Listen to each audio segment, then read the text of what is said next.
جب ہم قرآن کا مطالعہ کرتے ہیں ہمیں پتہ چلتا ہے کہ اسلام میں خدا کا صحیح تصور کیا ہے، اور یہ جاننے کے بعد انشاءاللہ عیسائی اور مسلم اور ہندو اور یہودی میں بھائی چارہ انشاءاللہ بڑھیں گا۔ اس طریقے سے ہم جب مطالعہ کرتے ہیں دیگر مذاہب کا اور جانتے ہیں کہ ہر مذاہب میں جو بنیادی اصول ہے وہ ہے کہ ایک خدا میں مانو اور اس خدا کی عبادت کرو اور اس خدا کی کوئی مورتی نہیں، اور یہ جاننا اور ماننا بہت اہم ہے بھائی چارے کے لیے۔ توحید کے بنا عالمی بھائی چارہ ممکن ہی نہیں ہے، ناممکن ہے۔ صرف توحید ہی ایک اصول ہے جس کے ذریعے عالمی بھائی چارہ ممکن ہے، اور یہ جو بھائی چارہ ہے ایمان کی بنیاد پر،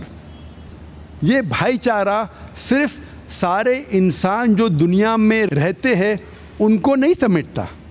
It does not only go horizontal, it even goes vertical۔ صرف جو انسان آج اس دنیا میں رہتے انہیں نہیں سمیٹتا، لیکن وہ انسان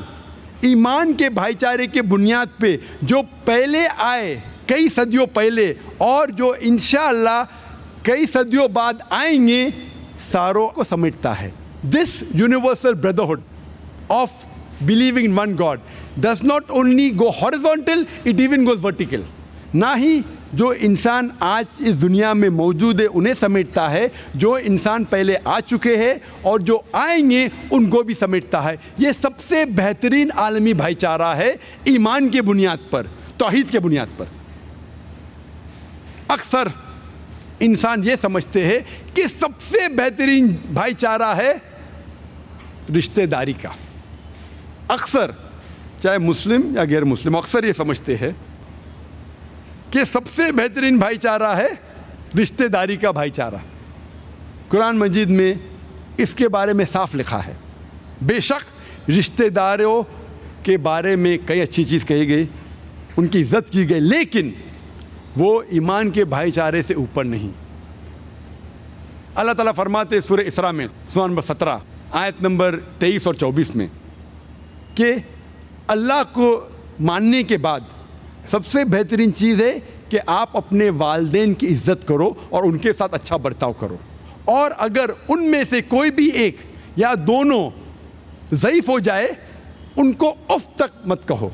لیکن ان کے ساتھ اچھا برتاؤ کرو اور ان کے ساتھ رحم دلی سے پیش آؤ، اور اللہ سے دعا کرو کہ ان پر رحمت برسائے کیونکہ ان نے تمہاری دیکھ بھال کی۔ یہاں اتنا عظیم درجہ دیا گیا ہے والدین کے بارے میں۔ اللہ کی عبادت کے بعد والدین سے اچھا برتاؤ کرو۔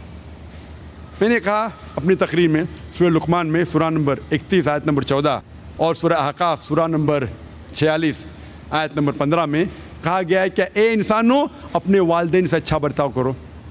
لیکن فوراً بعد سورہ لقمان سورہ نمبر 31 آیت نمبر 15 میں کہا گیا ہے لیکن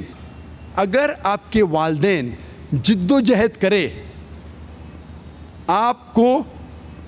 کسی اور کی عبادت کرنے کے لیے اللہ کے علاوہ، آپ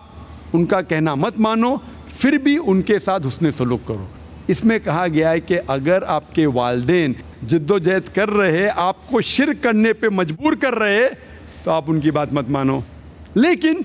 پھر بھی ان کے ساتھ اچھا سلوک کرو۔ اللہ تعالیٰ فرماتے سورہ نساء میں سورہ نمبر 4 آیت نمبر 135 میں یا ایھا الذین آمنو، اے مومنو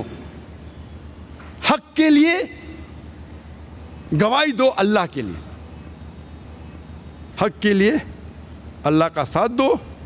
اور گواہی دو، چاہے وہ گواہی آپ کے خلاف ہو،